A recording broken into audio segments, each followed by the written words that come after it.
Türkiye'ye maalesef ki ilk yaygınlaştıran ve bu işin olması gerektiğini söyleyen kişilerden benim ama sonra iş çığırından çıktı. Yani nasıl? Ortalama Türkiye'de 200 küsür bin kişinin serpme kahvaltı verdiğini düşünelim. 300 küsür bir restoran, lokanta, kafe var ama 150-200 binin, hadi 150 binin verdiğini düşünelim. Serpme kahvaltıda şöyle bir olay var. 4 kişi geldiniz. Diyorsunuz ki ben 3 kişilik yemek istiyorum. Serpme kahvaltı hayır. 4 kişi veriliyor biliyorsunuz. Ve bu 4 kişiye masa donatılıyor. Diyelim ki siz şeker hastasısınız ve reçelleri yemek istemiyorsunuz.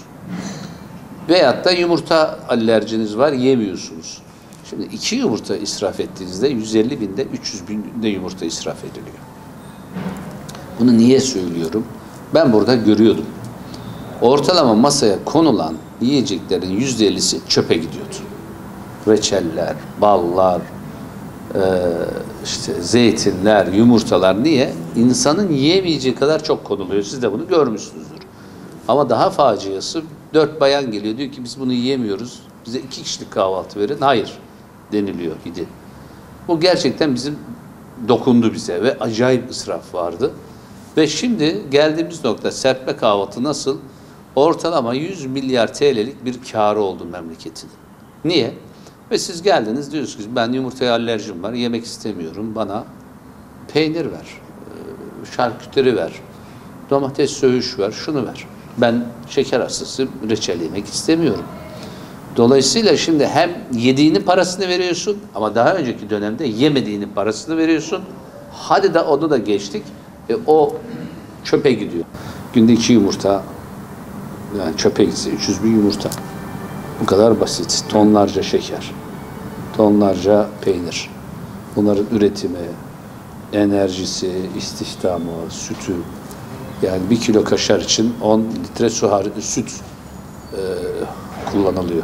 Bu sistemle ortalama 100 milyar TL'lik bir kar oldu memleketin.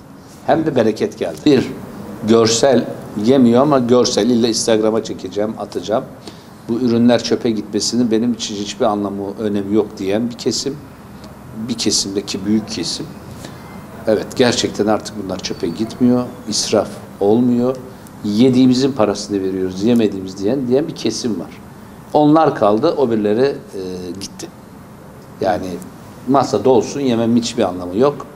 Çöpe gitmesinin hiçbir anlamı ve değeri yok. Sadece ben bunu çekip sosyal medyaya atayım, parasını da vereyim diyen kesim artık gelmiyor. Sektör de ikiye ayrıldı aslında. Bunu tasvip eden, etmeyen ama bu büyük ölçüde yavaş yavaş uygulamaya gidiyor. Çünkü ürün maliyeti, bereketin kaçması ve burada en önemlisi sizler yani müşterinin talebi.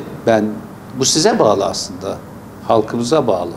Biz bunu isteyeyim deyince bu serpme kahvaltı saçmalığı bitecek bu ülkede. Dinimizde israf haramdır. Zaten şu anda dünyadaki kıtlık, gıdaya ulaşabilirlik çok zor ve her geçen gün bu daha da zorlaşıyor. Bakın mesela biz şu anda Ocak ayının kaçındayız değil mi? Havaya bakın, bahar gibi. Ya bu da bir kıtlık.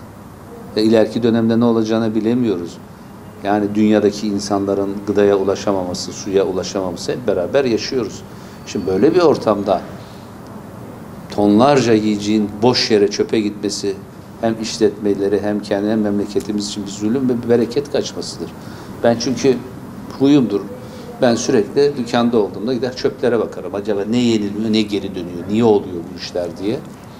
Şimdi önceden çöpler doluydu. Şimdi bakıyorum çöpte hiçbir şey yok.